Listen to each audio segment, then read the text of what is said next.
Welcome to this special rerun episode of Gaslit Nation. The conversation remains as urgent and inspiring as ever. This is a very special guest, and central to this conversation is the power of art and how we need you now more than ever to share your creativity, share your beauty with the world. We're all in this together, and we're going to get through it, locked arms together. This episode originally aired in August 2021.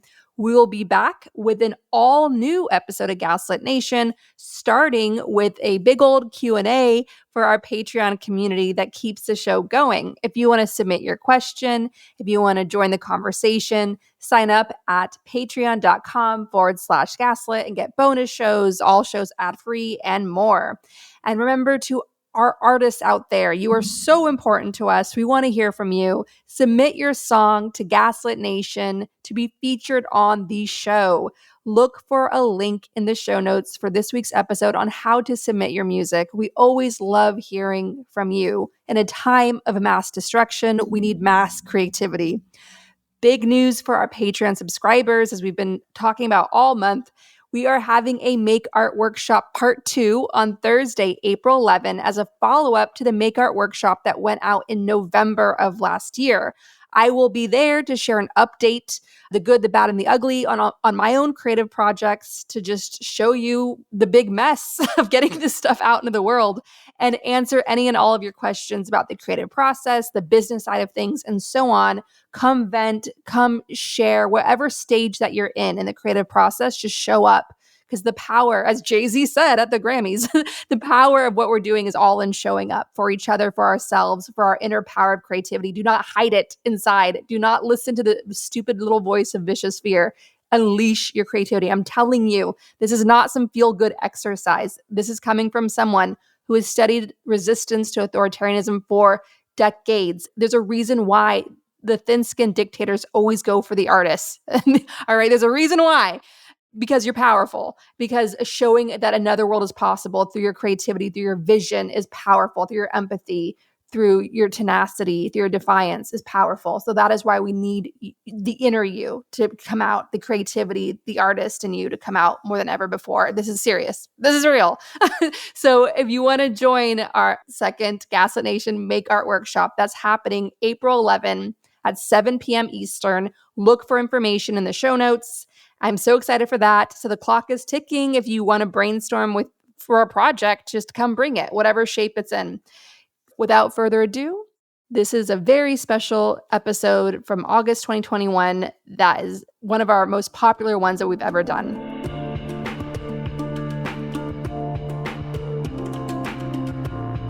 We can feel the connections between us. We can feel the brokenness and the closing window to heal it. This earth, our home, is telling us that a better way of being must emerge, and fast. In my experience, to have eyes wide open is to hold a broken heart every day. It's a grief that I rarely speak, though my work calls on the power of voice. I remind myself that the heart can simply break, or it can break open. A broken, open heart is awake and alive and calls for action. It is regenerative, like nature, reclaiming ruined ground, growing anew. Life moves inexorably toward more life, toward healing, toward wholeness. That's a fundamental ecological truth. And we, all of us, we are life force. On the face of it, the primary link between women, girls, and a warming world is not life, but death. Awareness is growing that climate impacts hit women and girls hardest, given existing vulnerabilities. There is greater risk of displacement, higher odds of being injured or killed during a natural disaster. Prolonged drought can precipitate early marriage as families contend with scarcity. Floods can force last resort prostitution as women struggle to make ends meet. The list goes on and goes wide. These dynamics are most acute under conditions of poverty, from New Orleans to Nairobi. Too often the story ends here, but not today. Another empowering truth begs to be seen. If we gain ground on gender equity, we also gain ground on addressing global warming.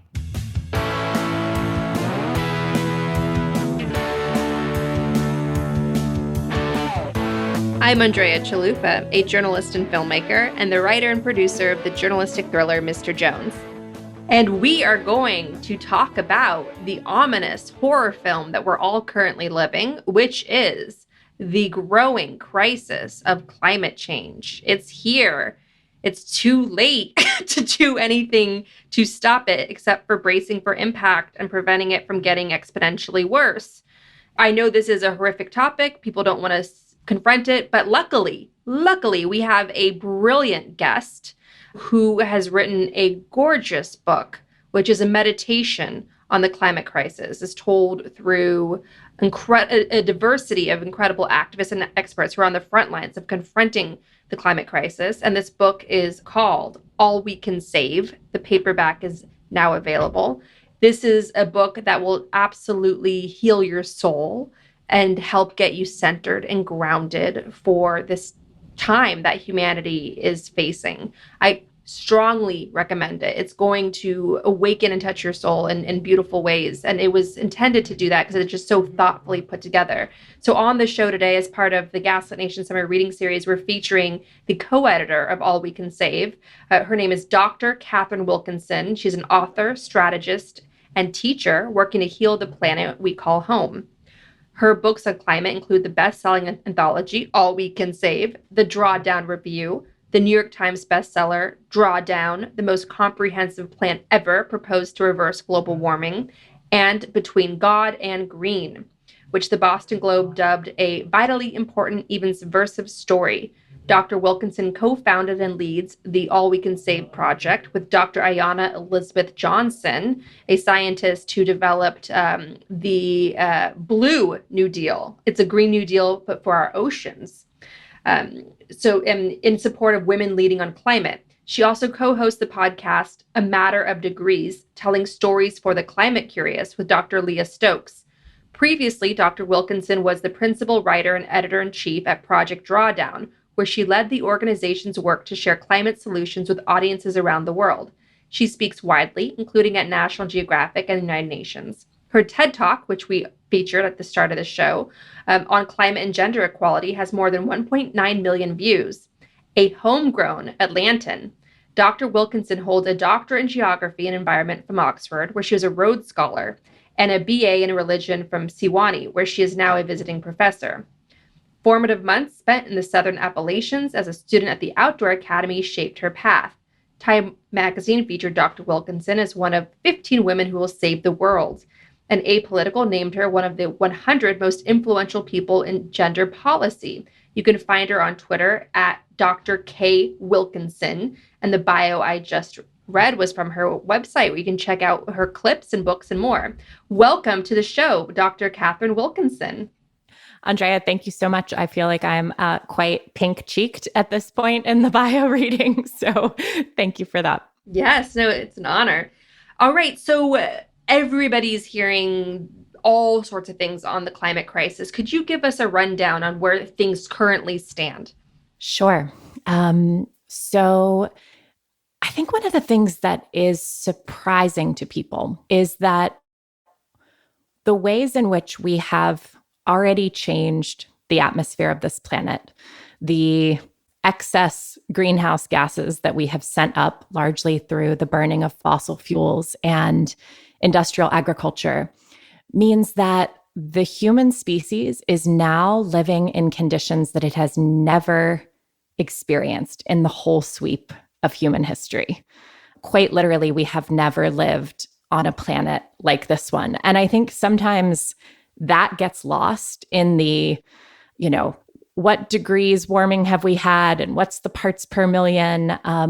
But the bottom line is we are in uncharted territory for the human species, and we're continuing on a trajectory that doesn't show any signs of departing that uncharted territory. We have we're sitting at just about 1 degree Celsius of warming since the start of the Industrial Revolution.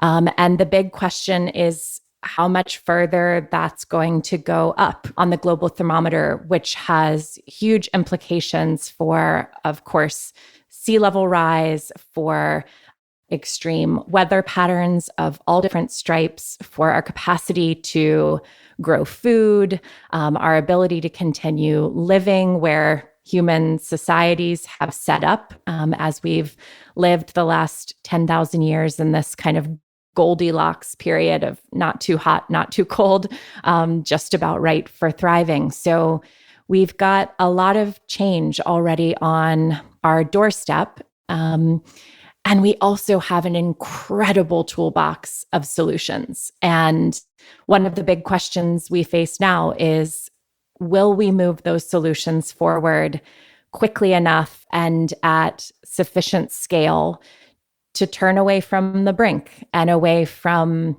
sort of the worst possible scenarios that we could face? So your book, All We Can Save, holds up the leadership of women who are often overlooked in the story of climate change. There are the early warning system in so many ways, as All We Can Save shows. And you are an expert in the climate crisis who also happens to be a woman. So we're going to elevate your expertise and your advice for us. So let's say all the nations of the world, all the corporations just bow down to you. And it was like, all right, Katharine Wilkinson and your whole coalition that put together All We Can Save. What is our checklist? What should this planet do in order to save ourselves?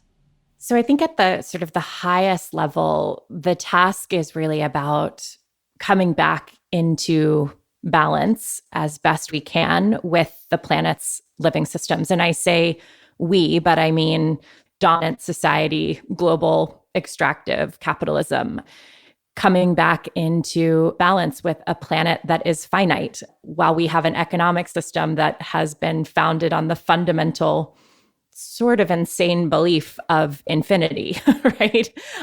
We could just keep growing and growing and growing and growing without end. I think sometimes the climate crisis is the planet's way of kind of grabbing a megaphone and saying, hey, y'all, this is not working. This was never going to work, and it's now really, really not working. And so how do we do that? How do we come back into balance? Well, I mentioned the kind of the toolbox of solutions, but we can think about them in some big clusters. So the first thing is that we have to stop burning fossil fuels, which means we need to be able to heat and cool buildings. We need to be able to access mobility. We need to be able to manufacture the things that we need, all without relying on coal or gas or oil. And there's a whole bunch of different technologies and practices that can help us get there, including also just better design of spaces and places and cities. What we eat and how we grow it is a big piece of the puzzle. So I mentioned industrial agriculture. It is right up there with fossil fuels in terms of the damage that it has caused. And so we need to be migrating, particularly in parts of the world like ours, where people consume enormous amounts of animal protein. There's enormous amounts of unnecessary food waste. Shifting those things, but also growing our food in ways that is regenerative to the soil, which when soil is healthy, it's actually an incredible storehouse of carbon. We need to be protecting and restoring ecosystems, which help in so many ways, including being really critical parts of the carbon cycle. So when we think about electricity, mobility, buildings, infrastructure, food, and ecosystems, that covers a lot of what we need to do. And that's obviously not a simple recipe. And for folks who are keen to dig deeper in that, In a prior life, I was at, Andrea, as you mentioned, Project Drawdown. And the Drawdown Review is an amazing free resource that we published last year. And it's available in English and French and Spanish at drawdown.org. And it's a really great kind of overview of what the sources of the climate problem are and what the solutions look like globally. In terms of where we are in this current moment of time, all of these claims that corporations are making that all vehicles are going to be electric by 2035, for some reason, the year 2035 is a year that conventional wisdom, which, the powers that be are most comfortable, 2035. By the time we get there, isn't it going to be too late? In some ways, the answer is it's already too late, right? Depending on who you are and where you live. So in so many ways now, the question is too late for whom? And also, how do we cope with the too lateness that's already in the system? The fossil fuel industry has known since the late 70s where we were headed by virtue of the very things they were digging out of the ground. And yet here we are. So would it have been better if we had started this effort with gusto in the 80s? Absolutely. Do we need to kind of put the proverbial electric vehicle pedal to the metal now? Yeah, we do. Electric vehicles definitely have a role to play. They are not a silver bullet. And that's actually one of the things that you see in the Drawdown Review, that bikeable, walkable cities are really critical, that better access to alternative transportation is really critical, and more critical, actually, than electric vehicles. But they are going to be a really important piece, particularly in a place like the United States, where we have so many communities, so many cities that are not set up for people to be able to move around without access to a car, to a vehicle of some kind. So I would say, I'm heartened by the shift that we're seeing. And yeah, and I also just am constantly, I don't know what the right word is, disappointed, heartbroken by the delaying, by the bystanding, and the courage that seems to finally be showing up, at least from some parts of the corporate world. Yeah, it just feels, like not enough and not soon enough. I guess better late than never. Right. We have a whole show about that pain. So, as you're saying, it's an overwhelming topic. It's apocalyptic. Climate news is always ominous. Everything seems to be getting worse. The planet seems to be heating faster, accelerating the crisis. What advice do you have for people who don't have the emotional energy to confront the climate emergency? So I think the first thing is just to name that, to have eyes wide open to what is unfolding on the planet will make you anxious. It will break your heart. It will make you angry. It will make you want to scream and cry. And finding the space to do that, I think, is really important. Audre Lorde wrote about our feelings as our most powerful sources of knowledge. And I think they can also be incredibly potent fuel for action if we actually let ourselves go there, right? And kind of don't keep a lid on it. So whether that is having, friends or people who also get it, who can hold that space with you, whether it is a climate aware therapist, whether it is an all we can save reading circle, whatever the case may be, finding that space to express and have support, I think is really important, kind of surrendering so that we can rise back into the work. And I think especially for folks like me who are white, recognizing that this is perhaps the first kind of truly global existential threat, but it is certainly not the first existential threat. And for many people, this is kind of one more layer of anxiety, of fear, of rage that is layering on top of or interweaving with other pieces of oppression and injustice and their own experiences in their lives. So I think that's just really important to note as well. Sarah Jacket Ray is a scholar and looks at climate anxiety and other kind of psychological dimensions of this. And she just recently wrote a really striking and important piece about the whiteness of climate anxiety and ensuring that that anxiety doesn't translate into kind of fascist impulses is going to be a really important piece of the work as well. Tell us about your anthology, All We Can Save. How did that come about? Sure. So Ayanna Elizabeth Johnson, my co-editor and general co-conspirator in Good Trouble of various kinds, we met and a few months later found ourselves at a gathering in Aspen that was a climate summit. We were there to co-facilitate a roundtable, and we were just struck anew by the voices that were present, the voices that were not present, the voices that were present, but maybe sort of, early in the morning or off to the side, and not just what it meant about sort of the fairness or unfairness of that, but that because so much of the climate movement and the climate conversation has historically been shaped by predominantly white men, it means that we haven't had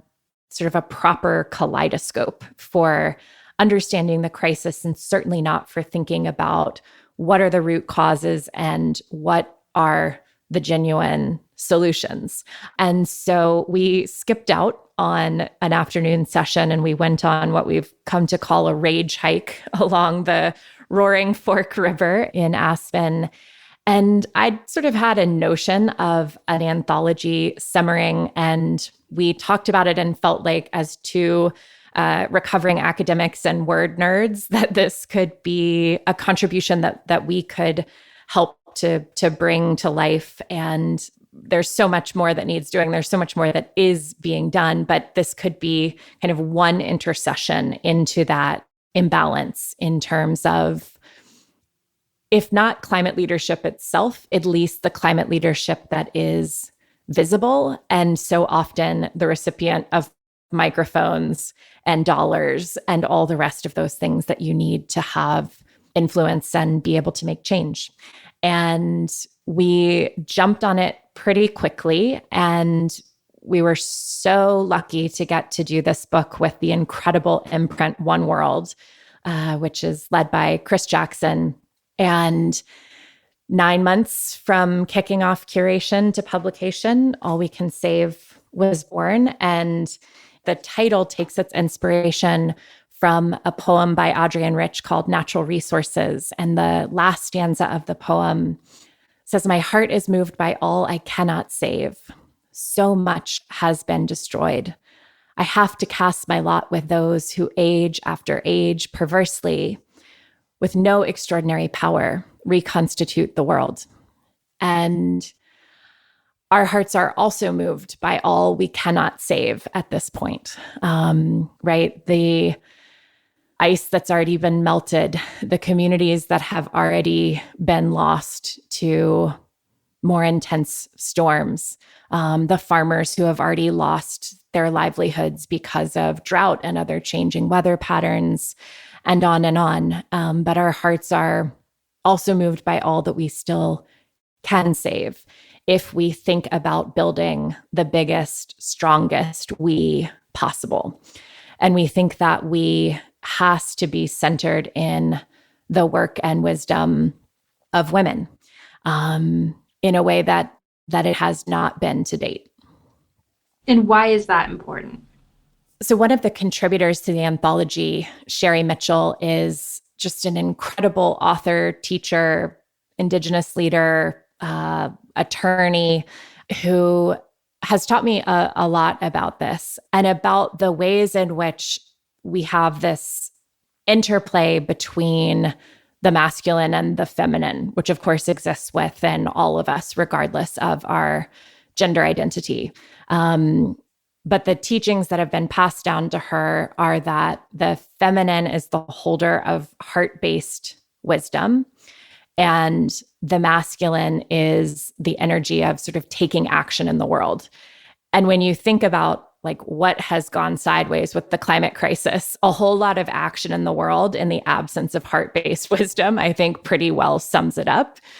This kind of extract, aggregate, consume that has lost a sense of balance and what is enough.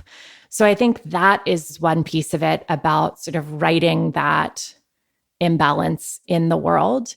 I also think it is about bringing a certain kind of humanness to this topic that has often been reduced to simply a matter of science and technology and policy. And it absolutely is those things. But at the end of the day, it is really a question about what it means to be human on this planet and what our responsibility is to this earth that we call home and to one another and all of the beings who share it. And that has often, I think, been kind of kicked to the side as like, well, that sounds nice. You know, that's sort of a nice extra kind of feel good sort of conversation, as opposed to being actually the heart of the matter that then gets translated into the ways in which we move in the world and build things in the world. So I think it's about coming back to those critical dimensions of compassion, care, connection, creativity, community, and a really fierce commitment to justice.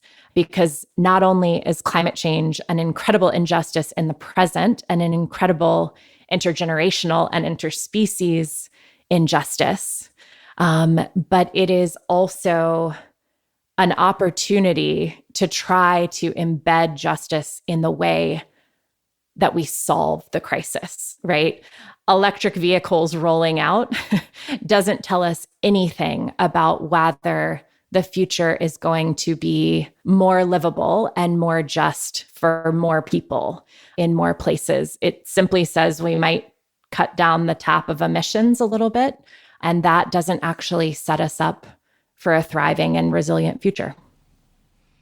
What's really interesting in the book, All We Can Save, is how you hear from Indigenous leaders sharing this philosophy and prophecy on how all is connected. We're all connected. All living things are connected. And then you have people, women in the hard sciences, writing essays backing up Indigenous principles by saying, yes, the science has shown us that in forestry, for instance, trees build community. And in those communities of trees, you have certain trees that arise as like the grandfather, grandmother tree that helps the caretaker trees that helps the community flourish and kind of is networked in such a way that it keeps an eye on the larger community and helping it grow. And that was the prevailing belief in forestry for a very long time until the post-war period when we had this military-industrial complex take over. And we entered the nuclear race and everything became so individualistic. And it became totally taboo in part because of the Cold War and because of this hyper-capitalism that America was entering into to promote any ideas that were communistic, about community and the collective good, like being a hippie, being a peacenik, being a red, essentially, like and being a target of McCarthyism and the government at the time. And so then forestry got overtaken by this new perverted narrative of trees being in competition with each other and predatory. And it was very much like the American white patriarchy took over and projected its own worldview onto nature and its understanding of nature, certainly in the forestry example, as seen in your book. We're now forced to confront that and get back to that and understand that there is this inherent wisdom that's been long neglected in Indigenous leadership and principles. We need to get back to that because the hard sciences back it up. Yeah, I love that essay by Janine Benyus, Reciprocity, in the opening section of the anthology. And I agree. I mean, it is very deliberately placed to be in conversation with Sherry Mitchell's piece on Indigenous prophecy and Mother Earth. And it is remarkable, right? The ways in which the world's wisdom traditions and increasingly scientific findings are in alignment, right? And reminding us of this great oneness that we are a part of, that we are inextricably linked. And I think that's one of the examples, sort of one of the threads of the disconnection from heart-based wisdom, right? Something that people and cultures have known and handed down for eons.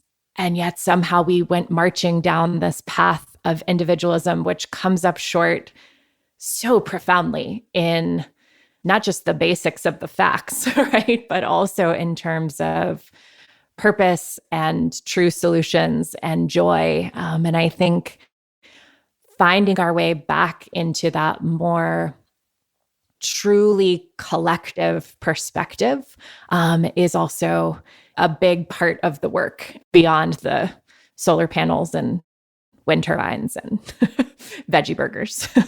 It's an internal shift needs to take place and on how we see ourselves and how we see each other and our collective place in the world. Yeah. I talked earlier about kind of solutions at scale, which we need, but we also need solutions at depth, which is how I think about these more kind of values-based ways of knowing based shifts that also need to happen.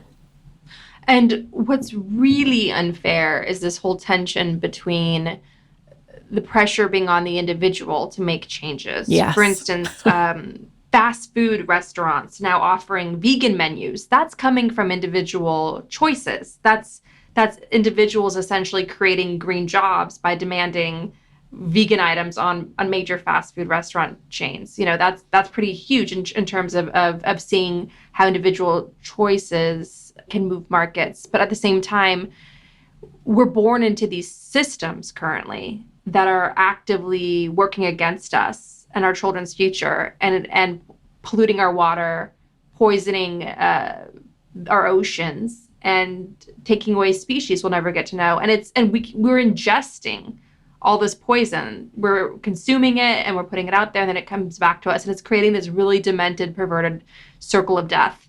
Yeah. Circle of life. Now there's a circle of death. So it's completely unfair and abusive in terms of being born into these systems and having so much pressure on our own shoulders to try to make changes, to force change on a higher level. Could you talk a bit about that pressure, the individual versus the systems?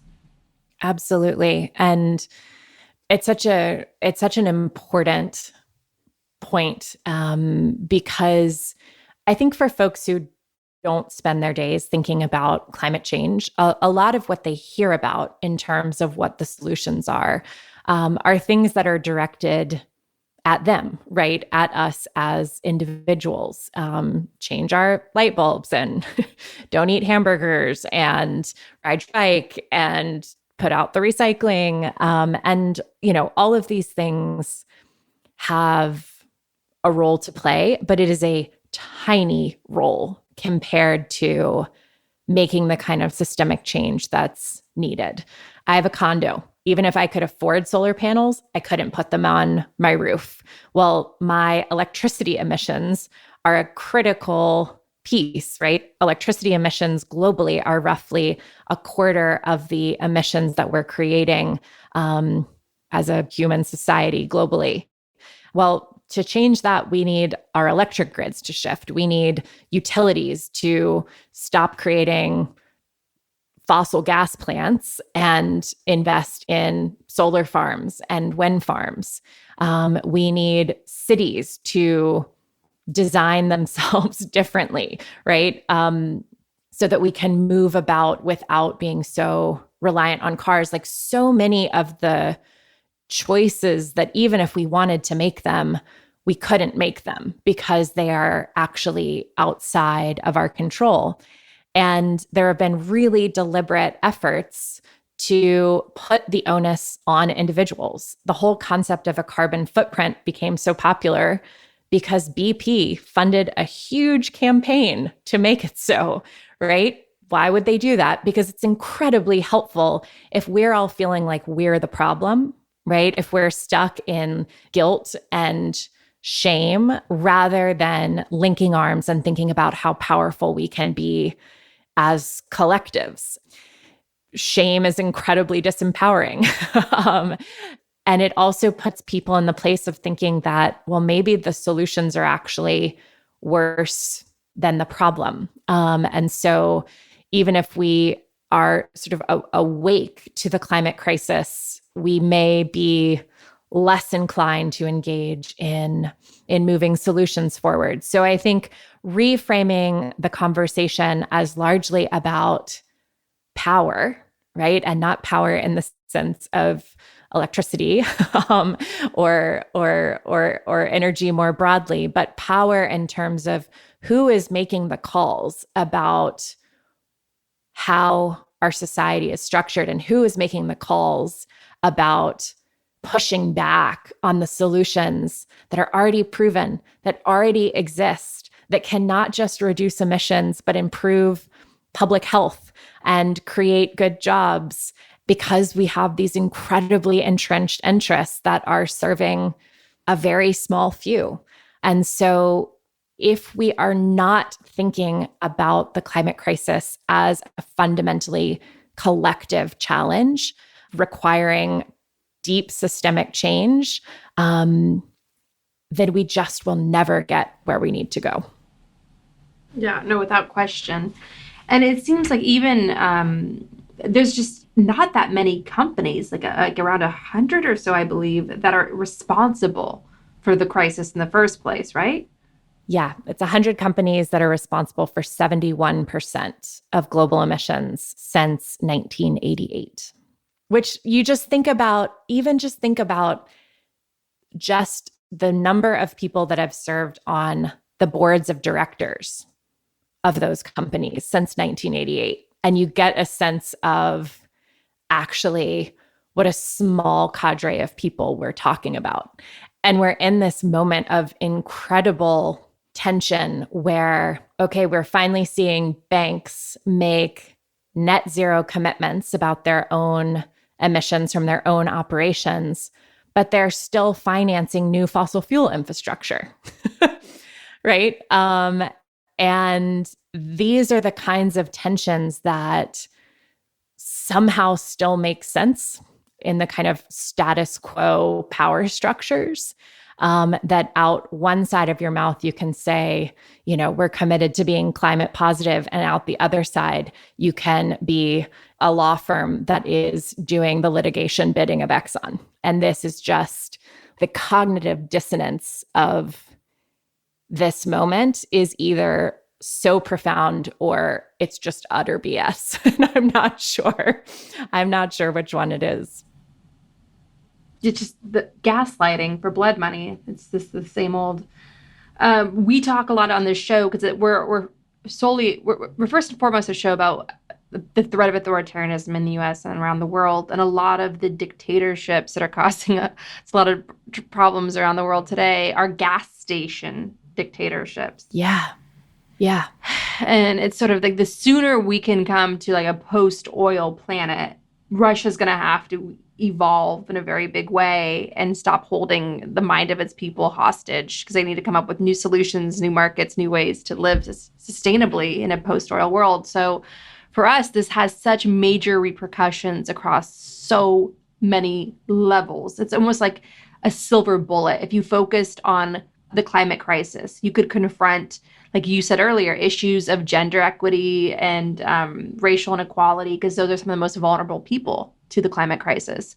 And like authoritarianism, you could confront those regimes like Saudi Arabia and others. And so for us, it's really inspiring to talk to you, feature you on the show, and to tell everybody like your book that with Ayana is All We Can Save is the place to start, because it's a meditation. It's like an intellectual ayahuasca trip where you hold our hand going down this rabbit hole of the meaning of existence, and in such a profound way. I've never seen anybody handle the climate crisis this way. And for me, it's definitely what I needed to reignite my own passion for where we are.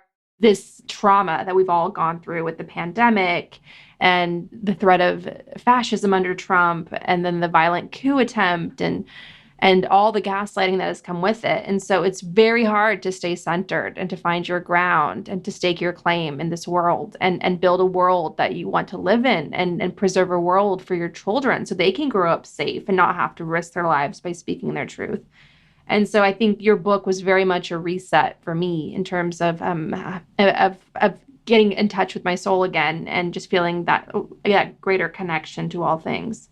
Andrea, that just means more than I can communicate on this little audio device.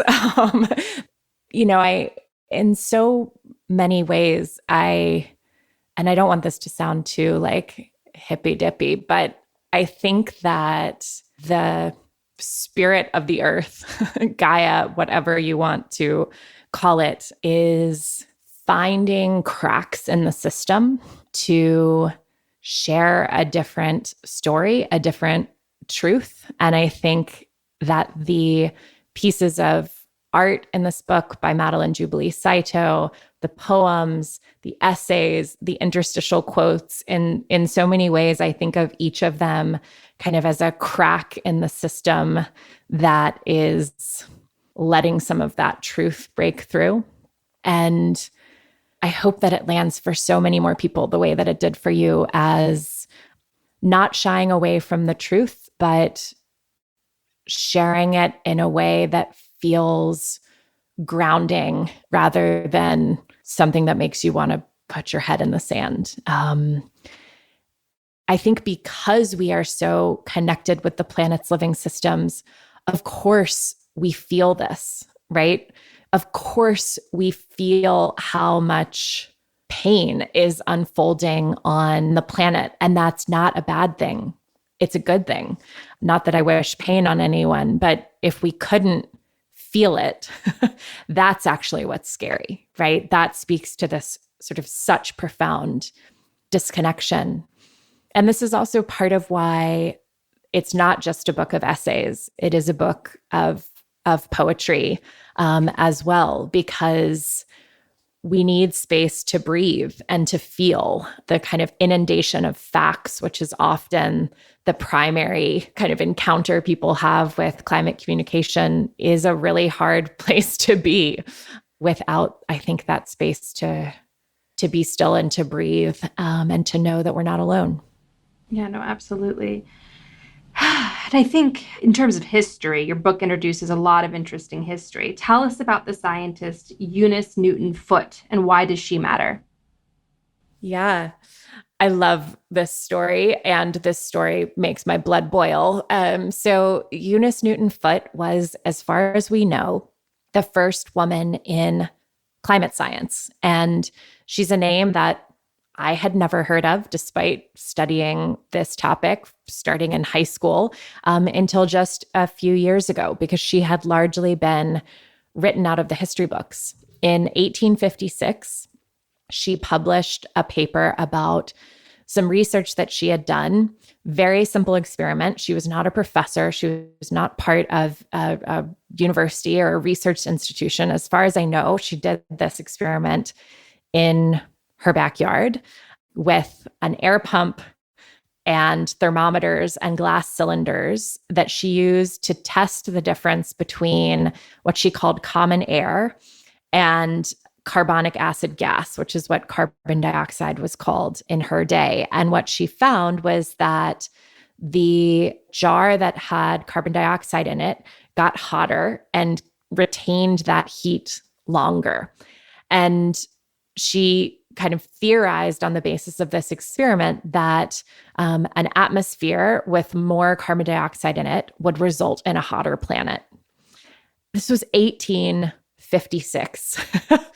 And she published that research. About 3 years later, the Irish physicist John Tyndall, who was a university professor and kind of had all of the resources that come with that, did kind of a more sophisticated set of experiments on the same topic. And it's his work that is credited as the foundation of climate science. I did my graduate work, my PhD at Oxford, and there's a Tyndall Research Center. We don't even have a photograph of Eunice Newton Foote. And yet, Tyndall had a paper on color blindness in the same issue of the same journal that Eunice published her research in. And so we don't know for sure if he knew about that work, but as we write in the begin of All We Can Save, we could imagine Eunice saying to herself, I literally just said that. Which I think so many of us have had that experience.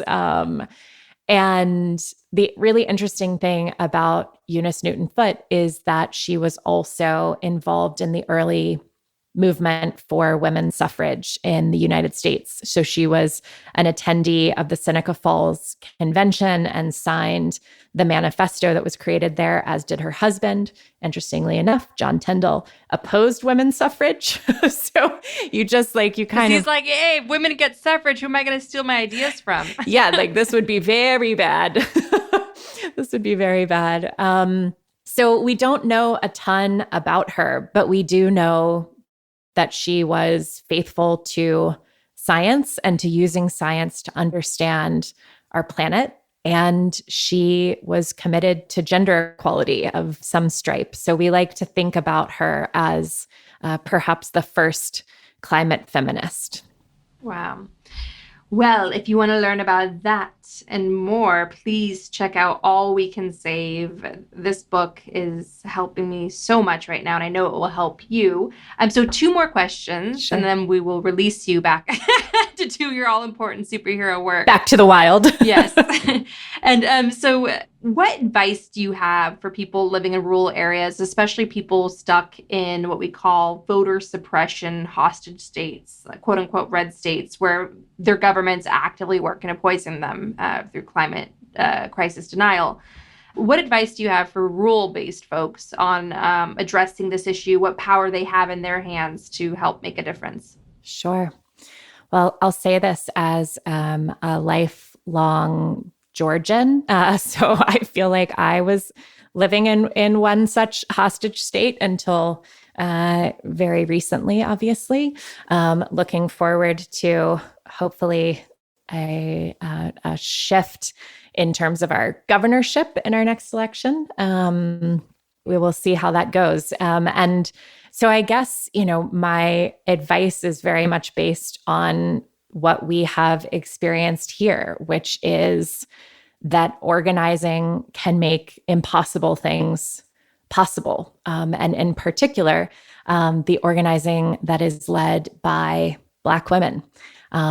So if you've got time, give time. If you've got money, give money. But know that that is the pathway.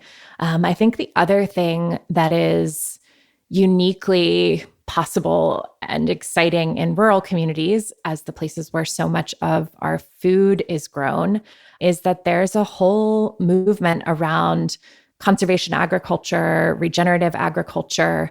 And the thing that to me is really exciting about that is it's not just about growing our food in ways that's better for the planet, but it's also a way to create more resilient food systems and thus more resilient livelihoods for farmers and for communities where a lot of what's happening is agricultural in nature. And there seem to be cool things cropping up in almost every state. So I would say maybe check out some of those. I think there's incredible power there and incredibly important work to be done. What about folks living in cities?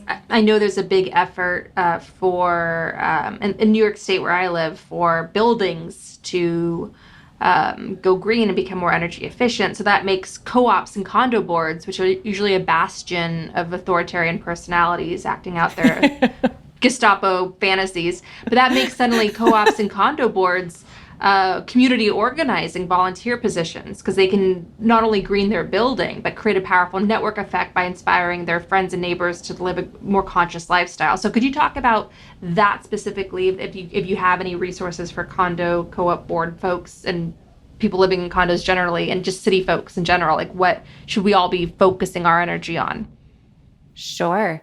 It's funny you asked that. One of my big victories a couple years ago was getting my HOA to do compost pickup for our whole community, which was a remarkably long battle for something that resulted in 2 small black bins. I know, needless battle. and yeah, I mean, the thing is, a lot of the decisions being made about buildings and transportation are being made at the city level.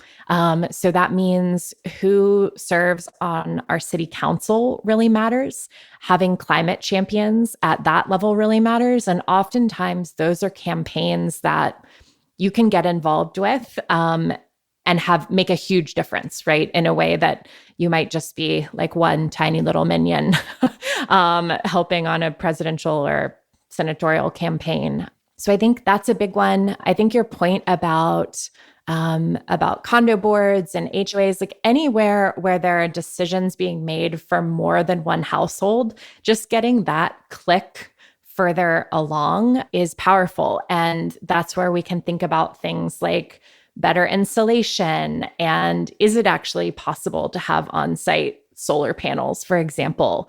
We can think about cool roofs or green roofs. There are lots of these decisions that end up having a real monetary payoff for the folks who own or live in residences. So that can be a great one as well. And thinking about, the way that I've approached that is just like, all right, we are going to put a new roof on these condos. So this is a good time to bring up a conversation about that roof being a cool roof, because we've got more extreme heat coming in the lifetime of this roof. So kind of thinking about the rhythms of things that are going to happen anyway, and trying to sort of nudge those solutions conversations forward there.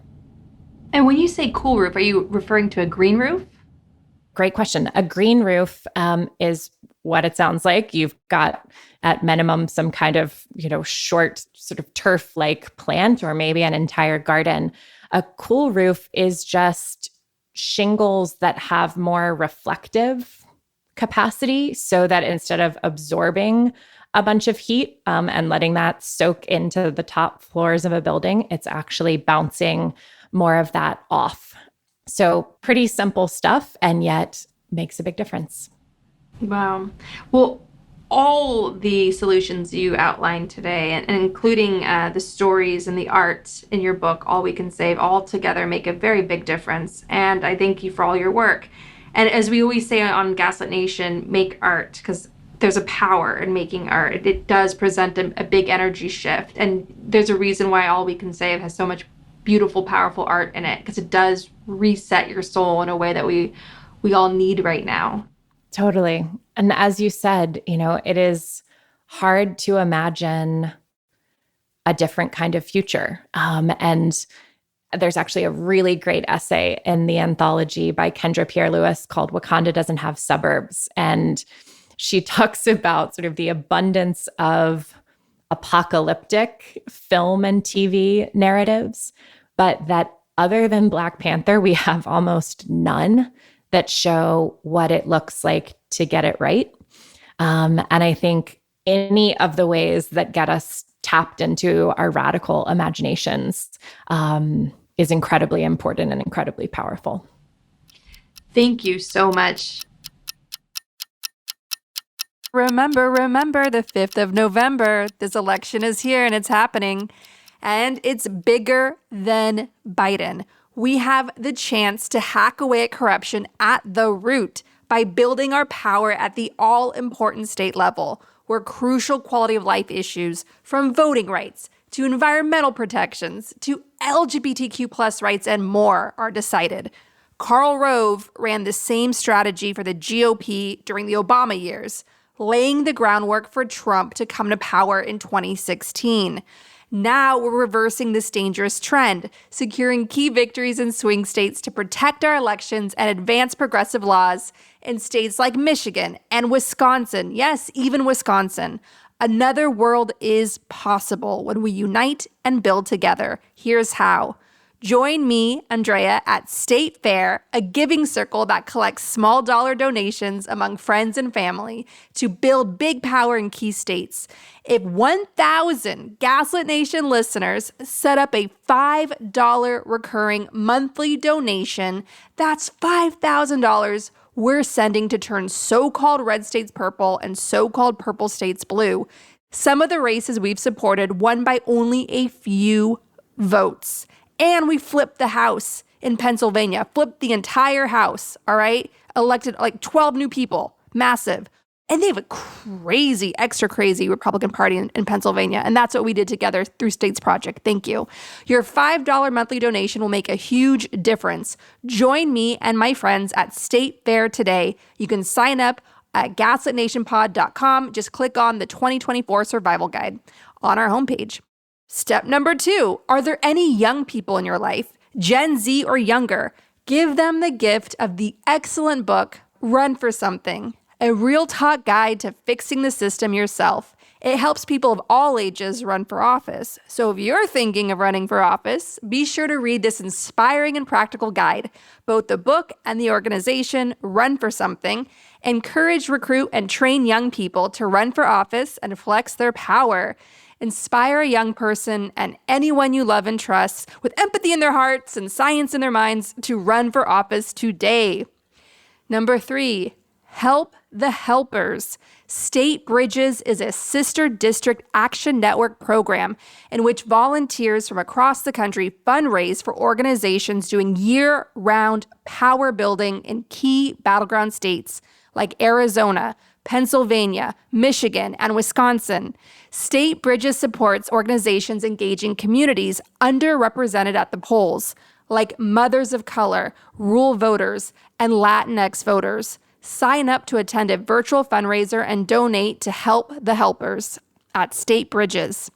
Number 4, write letters to voters in swing districts with Vote Forward. Check out any of their easy letter writing campaigns that have already started and write letters as you listen to Gaslit Nation. We'll be keeping you company.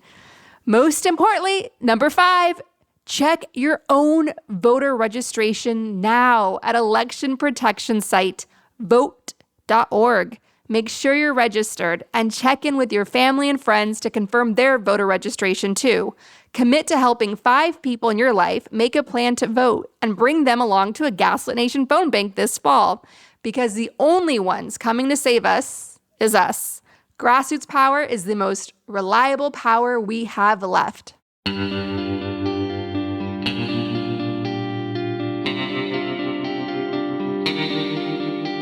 Our discussion continues, and you can get access to that by signing up at the Truth Teller level and higher on Patreon at patreon.com/gaslit.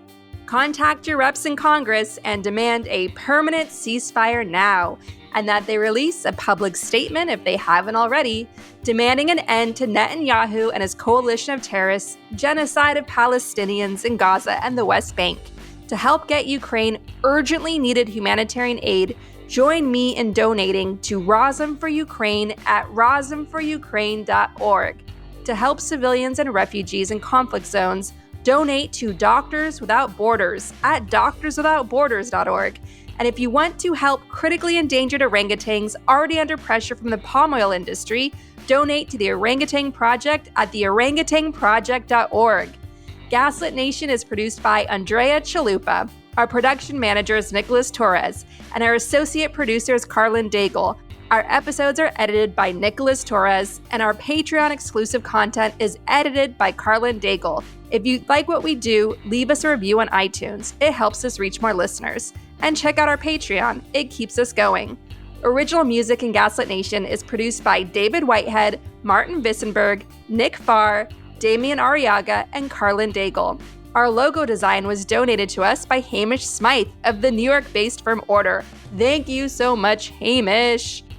Gaslit Nation would like to thank our supporters at the producer level on Patreon and higher: Lily Wachowski, Kenny Main, John Schoenthaler, Ellen McGirt, Larry Gasson, David Collier, Ann Bertino, David East, Ida, Joseph Mara Jr., Mark, Sean Berg, Kristen Custer, Kevin Gannon, Sandra Collins, Katie Masuris, James D. Leonard, Leo Chalupa, Carl Gulstad, Marcus J. Trent, Joe Darcy, Ann Marshall, Trigve, D.L. Singfield, Nicole Spear, Abby Rode, Jans Alstrup Rasmussen, Sarah Gray, Diana Gallagher, Leah Campbell, Jared Lombardo, Ann Marshall, and Tanya Chalupa. Thank you all for your support of the show. We could not make Gaslit Nation without you.